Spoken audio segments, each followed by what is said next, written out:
കുട്ടിക്കാലത്ത് ഒരിക്കലെങ്കിലും കൃമിരോഗം അഥവാ വിരശല്യം വരാത്തവരായി ആരും തന്നെ കാണില്ല. ഇന്നത്തെ മാതാപിതാക്കളുടെ ഒരു പ്രധാനമായ ഒരു പേടി സ്വപ്നം കൂടിയാണ് കുട്ടികളിലുണ്ടാകുന്ന വിരശല്യം.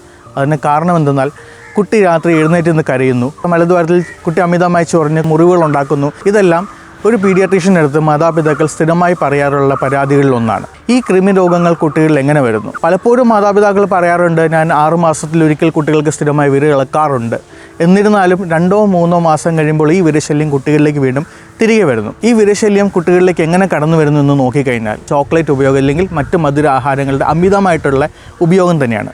രണ്ടാമത്, പഴകിയ ഭക്ഷണങ്ങളോ ഇല്ല എന്നുണ്ടെങ്കിൽ ഹോട്ടലിൽ നിന്ന് കിട്ടുന്ന ഭക്ഷണങ്ങൾ കൂടുതലായിട്ട് കഴിക്കുന്നത് മുഖാന്തരം. എന്നാൽ ഇവ മൂലം എങ്ങനെ ശരീരത്തിനകത്തേക്ക് വിരശല്യം കടന്നു വരുന്നു? ഏതെങ്കിലും തരത്തിലുള്ള ഒരു പഴകിയ ആഹാരമോ ഒരു വിസർജ്യമോ ആഹാരത്തിൽ കലർന്നു കഴിഞ്ഞാൽ ആ ആഹാരം കുട്ടിക്ക് കഴിക്കുകയാണെങ്കിൽ തുടർന്നുള്ളൊരു 2 മുതൽ 3 ആഴ്ചയ്ക്കകത്ത് കൃമിയുടെ ലക്ഷണങ്ങൾ ശരീരത്തിൽ കണ്ടു തുടങ്ങുകയായി. കൃമിശല്യത്തിൻ്റെ ലക്ഷണങ്ങൾ എന്തൊക്കെയാണെന്ന് നമുക്ക് നോക്കാം. ഇതിൽ ഒന്നാമതായുള്ളത് കുട്ടികളുടെ മലദ്വാരത്തിന് ചുറ്റുമുള്ള ചൊറിച്ചിൽ. രണ്ടാമതായി മാതാപിതാക്കൾ പരാതിയായി പറയാറുള്ളത് കുട്ടിക്ക് വിശപ്പില്ല എന്നുള്ളതും. ഈ വിശപ്പില്ലായ്മയോടൊപ്പം തന്നെ കുട്ടികൾക്കുണ്ടാകുന്ന വയറുവേദന, ഒന്നുകിൽ പൊക്കിളിന് ചുറ്റുമോ പൊക്കിളിന് മുകളിലോ ഉണ്ടാകുന്നതായിട്ടുള്ള വയറുവേദന. മൂന്നാമതായി കുട്ടികൾക്കുണ്ടാകുന്ന ഉറക്കക്കുറവ് മറ്റൊന്നും കൊണ്ടല്ല, വിരയുടെ ചൊറിച്ചിൽ കാരണം തന്നെ കുട്ടികൾക്ക് ഉറങ്ങാൻ സാധിക്കുന്നില്ല. ഈ വിശപ്പില്ലായ്മ കൊണ്ട് തന്നെ കുട്ടികൾക്കുണ്ടാകുന്ന അടുത്തൊരു പ്രശ്നമാണ് പോഷകക്കുറവ്. എന്നാൽ ഇതിനെ നമുക്ക് ഫലപ്രദമായി പ്രതിരോധിക്കാനുള്ള മാർഗ്ഗങ്ങളുണ്ട്. അമിതമായിട്ടുള്ള മധുരാഹാരങ്ങൾ കൊടുക്കുന്നത് നിർത്തലാക്കുക. രണ്ടാമത്, ആഹാരം കഴിക്കുന്നതിന് മുൻപും അതിനുശേഷവും ഒരു സോപ്പ് ഉപയോഗിച്ച് വൃത്തിയായി കഴുകി ശീലിക്കുക. കുട്ടികൾ വിസർജനത്തിന് മുമ്പും ശേഷവും സോപ്പ് ഉപയോഗിച്ച് കൈകൾ വൃത്തിയായി കഴുകുന്നത്, രാവിലെയും വൈകുന്നേരം കുളിക്കുന്നത്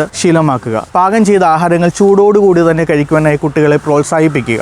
ഈച്ചകളോ മറ്റ് ജന്തുക്കളോ വന്നിരുന്ന ആഹാരങ്ങൾ കുട്ടികൾക്ക് കൊടുക്കാതിരിക്കുക. ആയുർവേദത്തിൽ ഇതിന് ഫലപ്രദമായ ചികിത്സ ലഭ്യമാണ്. ആയുർവേദത്തിലെ പല ഔഷധങ്ങളിലൂടെയും ദിനചര്യകളിലൂടെയും ആഹാരചര്യകളിലൂടെയും ഈ അടിക്കടി ഉണ്ടാകുന്ന വിരശല്യങ്ങൾ നമുക്ക് ഫലപ്രദമായി തന്നെ ഒഴിവാക്കാൻ കഴിയും. ഒരു ഉദാഹരണം പറയുവാണെങ്കിൽ, നമ്മൾ എല്ലാവർക്കും അറിയാവുന്ന അയമോദകം കൃമിശല്യത്തെ നിർമ്മാർജ്ജനം ചെയ്യുവാൻ അത്യുത്തമമായൊരു ഔഷധമാണ്. അതുപോലെ പല ഒറ്റമൂലികകളും ആയുർവേദ ഔഷധങ്ങളും കൃമിശല്യത്തെ നിവാരണം ചെയ്യാൻ ഉതകുന്നതാണ്. ഈ പ്രതിരോധ മാർഗ്ഗങ്ങളും ഫലപ്രദമായില്ല എങ്കിൽ നിങ്ങൾക്കടുത്തുള്ള ഒരു ആയുർവേദ ഡോക്ടറുടെ സേവനം തേടാവുന്നതാണ്.